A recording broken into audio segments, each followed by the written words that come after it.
CBS News Bay Area Afternoon Edition with Makovec. Right now on the afternoon edition, we are tracking weather whiplash across the Bay Area with lightning strikes overnight. Thanks for joining us this Thursday. Skies are starting to clear, but we still saw some storms into the early morning hours today.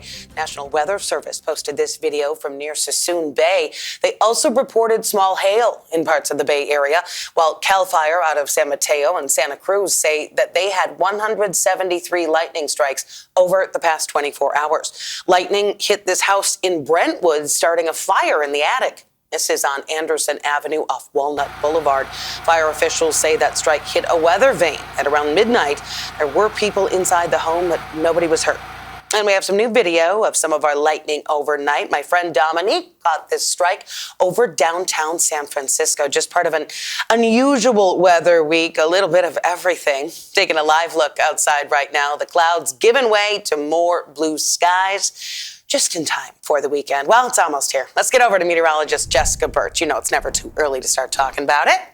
No, tomorrow being Friday, I'm just ready for it, especially after a crazy weather week we've had so far. Let's start off with the rainfall totals within the past 24 hours. It's been a pretty impressive system. I mean, we're talking about close to a quarter to half an inch of rain all the way down into the foothills, close to Los Gatos. We saw less impressive numbers the more north we went, of course, along Half Moon Bay, close to around 1/100 of an inch of rain there. But the satellite, it's starting to calm down. I mean, we are not seeing anything on the radar at this point. And I'm going to drop this and just show you some other things going on for us. You head outside today, our daytime highs as we head into this afternoon are still pretty mild. We're getting that nice onshore breeze, wind speeds anywhere up to around 15 to 20 miles per hour right now along our inland areas. We're actually going to see some gustier conditions along the coast as we head into this afternoon. We're also gearing up for cooler weather along the coast, 60s in places like Half Moon Bay, 80s down into the Santa Clara Valley. You make your way all the way up into wine country. Just to say, I mean, a few days ago we were talking about 90s in the forecast, despite the fact that it was the first day of fall. Today we're right back where we should be in the 70s, and time for harvest as we wrap up this week, heading into this weekend. We'll have more on this coming up in a bit, and for what you can expect coming into this weekend too, right around the corner. For now, back to you. All right, thanks, Jess. A deli in San Jose is cleaning up after it was targeted by thieves for a third time this year. This is video from Antipastos Deli. You can see the truck slamming into the door, people running inside and grabbing bottles off the shelves. This is off McKee Road in the Alum Rock neighborhood. The deli says a similar crime happened in July with a truck being rammed into their store. Now, that was the latest in a string of smash and grab thefts throughout the Bay Area. This was the scene Monday afternoon in San Ramon when thieves broke into a jewelry store at City Center Bishop Ranch. They actually ended up getting locked inside and then fired several gunshots to break the door to get out. The San Ramon Police Department was able to deploy its drone and track down the thieves as they got into waiting cars. They say that video helped them make 7 arrests in the case. A group of safety advocates called the Coalition for Community Engagement rallied outside the jewelry store this morning, calling for more investment in technology and more funding for Prop 36. Must focus on prevention. This also means investing in smart deterrents, improved lighting, surveillance, security partnerships, and faster response times. It also means building strong relationships between law enforcement, business owners, and the communities that we serve. Police in San Ramon say they are still working to identify others involved in Monday's robbery. The Oakland Police Department's pursuit policy is going to be in focus this evening. Right now, officers are required to get permission before they engage in pursuits over 50 miles per hour on city streets. Well, the chief is planning to ask again the police commission to change that. Earlier this year, Chief Floyd Mitchell suggested a change, but the commission rejected it. Governor Newsom has also pushed for the change, saying the policy limits officers' ability to track down suspects quickly. New information about the suspect in a deadly shooting at an ICE office in Dallas. Officials say he targeted the facility yesterday using ammunition that had anti-ICE messages written on it. As Omar Villafranca reports, officials still trying to pin down a clear motive. The FBI is investigating this incident as an act of targeted violence. Department of Homeland Security officials say a sniper perched himself on a rooftop and opened fire on an ICE field office in Dallas early Wednesday morning. This woman captured the shots while on a video call nearby.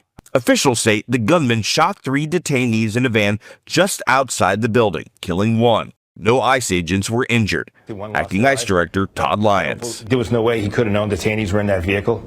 He was just indiscriminately shooting, hoping to cause some carnage and mayhem, and it was at an ICE facility. Lyons identified the shooter, who was found dead from a self-inflicted gunshot wound, as 29-year-old Joshua John.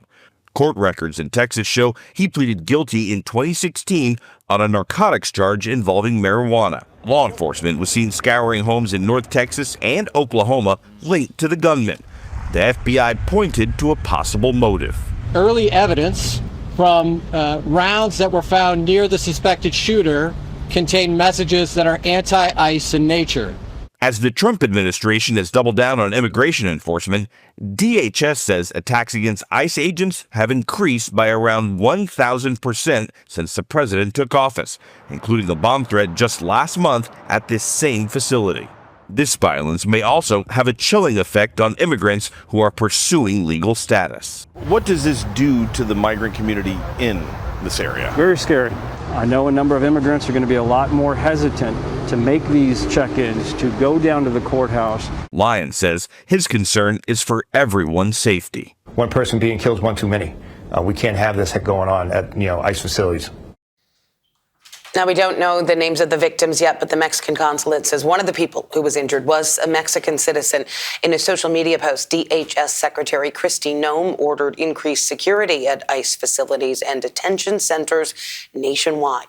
Still ahead here at noon and streaming on CBS News Bay Area, some big changes brewing at Starbucks. The coffee giant serving up cuts and closures. How the company plans to turn things around. And we are honoring a local legend, Bay Area broadcaster Belva Davis, a look back at her trailblazing career. And let's take another live look outside before we head to break.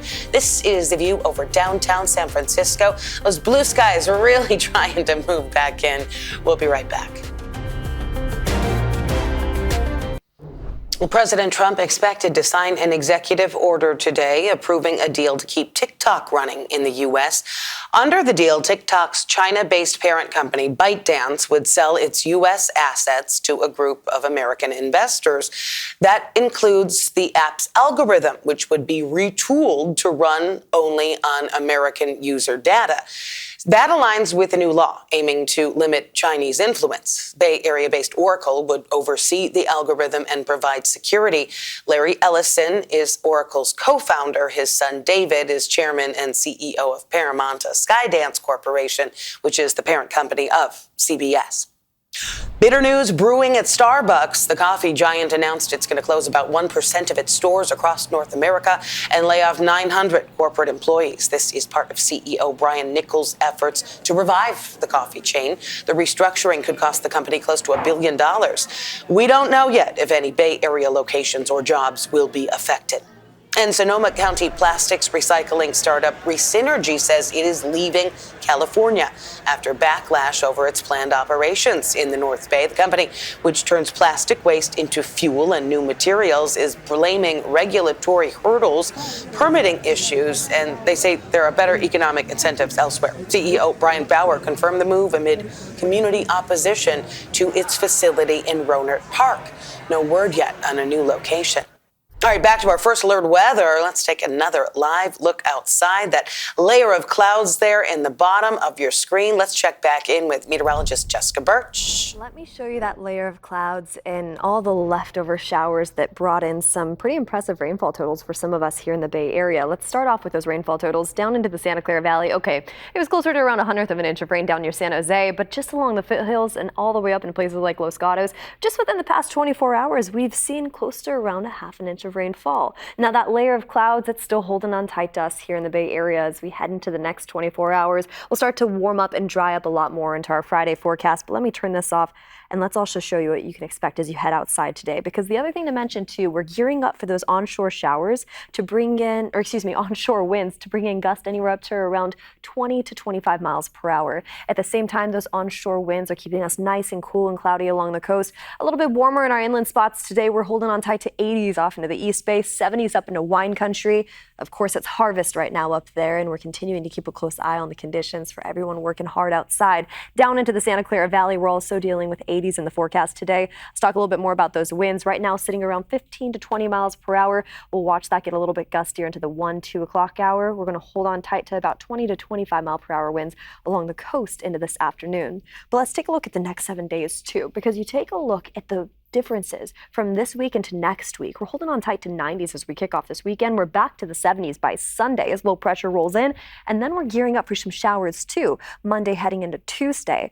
With more unsettled weather right around the corner, there's going to be a lot to show you on that map just below me. It's going to be a very active start to the week next week. We'll keep a very close eye on that first alert forecast, and as we head into this weekend, at least we get some nice warmer weather by Friday, more fall-like as we head into this weekend with cloudier skies rolling into next week. Unsettled weather as we kick off next work week and school week too, so keeping the umbrellas nearby, even though we just got rid of them today, it's probably a really good idea. I'm going to send it back over to you. All right, thanks, Jess. We are remembering a trailblazer in Bay Area broadcasting. The legendary Belva Davis passed away after a long illness. Here is Belva in 1972 filing a report from on top of Sutro Tower and looking fabulous. She was the first African-American woman to become a television news reporter on the West Coast. Hired in 1966 here at KPIX, Belva worked for 3 decades at Channel 5 as a reporter and an anchor. She was 92 years old, and she will be deeply missed.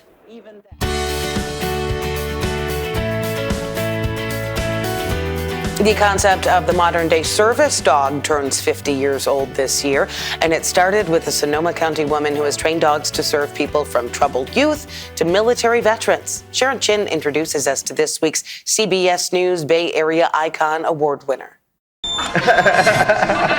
She knows it. Good girl, good girl, good girl. Come here.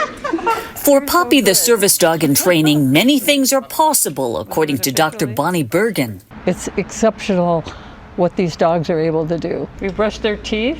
Bonnie is the founder and president of Paws for Purple Hearts. The nonprofit trains dogs to support military veterans with mobility and mental health challenges. I get distracted by her.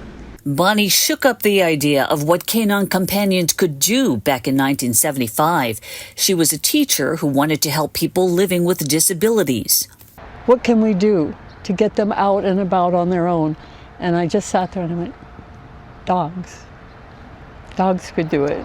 She began training her own puppy, Abdul, to help a quadriplegic woman, Carrie Knaus, perform tasks like... Okay, puppy, light. Yes, good girl. Flip a light switch. Get it?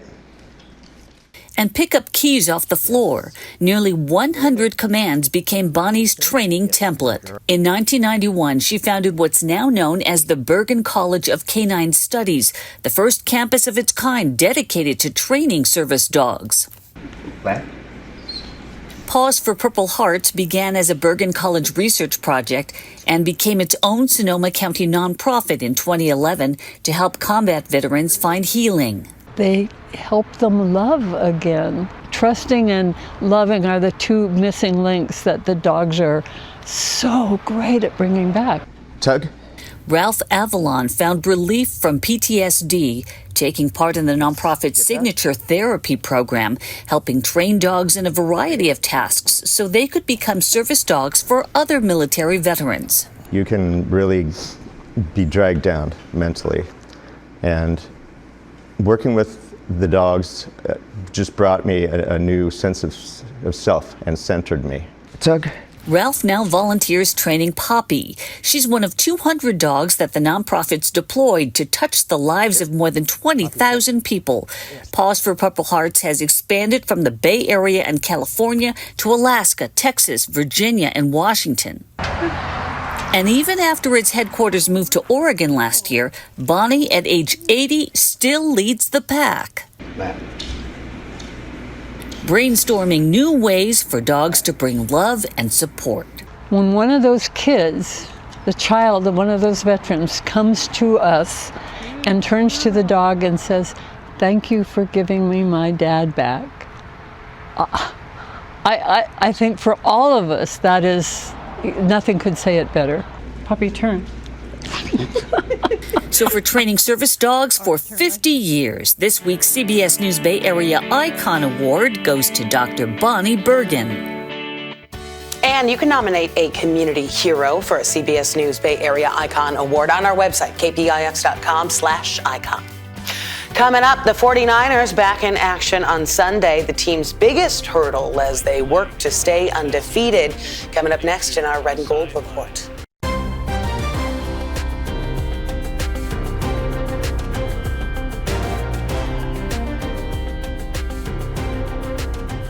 Well, check out this colorful spread of stars. We are getting a new, more detailed look at a star-forming region in our galaxy. This photo taken by NASA's powerful James Webb Telescope. It's hard to imagine. This is a molecular cloud called Sagittarius B2, densely packed with stars, star-forming clouds, and complex magnetic fields. The region produces 50% of the Milky Way stars. Astronomers are going to continue to study that region, learning more about the star formation process. All right, remember, we are streaming 24/7 here on Earth on the free CBS News app. Just go to Live and then choose Bay Area. Meantime, enjoy your Thursday afternoon.